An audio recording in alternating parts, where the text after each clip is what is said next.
मराठी माणसांची number 1 choice Marathi matrimony.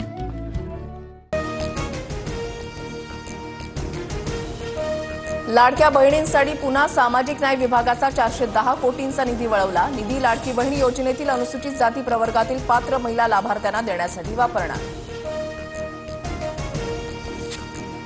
राज ठाकरेंनी युतीबाबत नेमका प्रस्ताव मांडावा। ठाकरे बंधूंमधील मतभेद दोघांनी बसून मिटवले पाहिजेत, भास्कर जाधव यांचं वक्तव्य। ठाकरे बंधू एकत्र येण्याच्या चर्चेदरम्यान स्थानिक पातळीवर नेत्यांचं मनोमिलन। नाशिकमध्ये मनसे कार्यालयाच्या सत्यनारायण पूजेला उद्धव ठाकरेंचे पदाधिकारी, मनसेच्या राजगड कार्यालयाचं नूतनीकरण।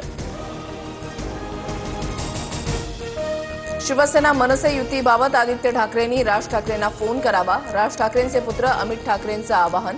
युतीसाठी आम्ही सकारात्मक असल्याचं ठाकरेंकडून संजय राऊतांचं उत्तर।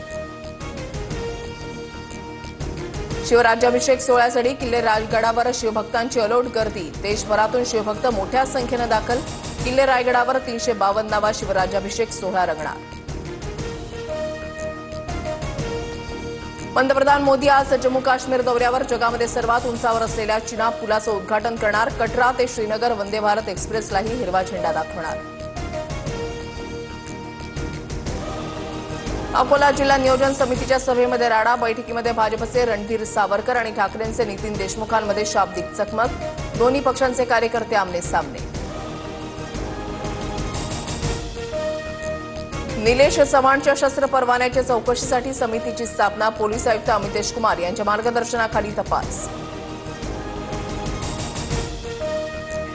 पुण्यात भाजप कार्यकर्त्याविरोधात मानसिक छळाचा आरोप। पुणे महापालिकेच्या आरोग्य विभागामधील महिला अधिकाऱ्यांची तक्रार। महिला अधिकाऱ्यांची थेट राज्य महिला आयोगाकडे तक्रार। पुणे विभागामधून आषाढी वारीसाठी विशेष नियोजन। भाविकांच्या सोयीसाठी पुणे विभागामधून पंढरपूरसाठी 750 बस सोडण्याचं नियोजन। ईडी कार्यालयाला लागलेल्या आगीमध्ये पासपोर्टचं नुकसान। आगीमध्ये छगन भुजबळांसह समीर भुजबळांचाही पासपोर्ट खराब। भुजबळ यांना परदेश प्रवासासाठी मुदतवाढ। देशातील कोरोनाबाधितांचा आकडा 4866 वर। महाराष्ट्रातही 526 सक्रिय रुग्ण, तर राज्यामध्ये 17 जणांचा कोरोनामुळे बळी। मुंबईमध्ये कोरोनाचे निम्म्याहून अधिक बाधित रुग्ण। बंगळुरू चेंगराचेंगरीच्या दुर्घटनेनंतर सरकारकडून कारवाईचा बडगा। पोलीस प्रशासनामधील बड्या अधिकाऱ्यांचं निलंबन, तर आरसीबीसह कर्नाटक क्रिकेट असोसिएशन आणि इव्हेंट कंपनीवरही गुन्हा दाखल। आरबीआयचं पतधोरण आज जाहीर होणार। रेपो रेट दरामध्ये कपात होणार का, याकडे लक्ष। सध्या 6% रेपो दर। सीईटीसाठी यापुढे राज्याबाहेर परीक्षा केंद्र असणार नाही। उच्च आणि तंत्रशिक्षण विभागाचा निर्णय।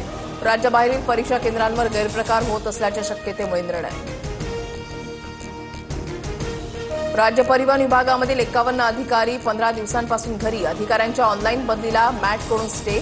मॅटच्या आदेशानंतरही परिवहन विभागाकडून अधिकाऱ्यांना जुन्या ठिकाणी रुजू केलं नाही। राज्यात पुढील 2 ते 3 दिवस वादळी वाऱ्यासह पावसाचा अंदाज। छत्रपती संभाजीनगर, परभणी, बीडसह लातूर, धाराशिव, चंद्रपूरला सतर्कतेचा इशारा। डोनाल्ड ट्रम्प आणि एलॉन मस्क यांच्यामध्ये शाब्दिक युद्ध। मस्क यांचे सर्व सरकारी करार रद्द केले जातील, ट्रम्प यांची धमकी। तर माझ्याशिवाय जिंकला नसता, एलॉन मस्क यांचं ट्विट। भारतासोबत चर्चा करण्यासाठी मदत करा। भारत पाकमध्ये सर्वसमावेशक चर्चा घडवून आणण्यासाठी पुढाकार घ्या, पाकची अमेरिकेला विनंती। भारतीय संघ कसोटी सामन्यांच्या मालिकेसाठी इंग्लंड दौऱ्यावर रवाना। शुभमन गिलच्या नेतृत्वाखालील टीम इंडिया 5 कसोटी सामने खेळणार। मराठी माणसांची नंबर 1 चॉईस मराठी मॅट्रिमोनी।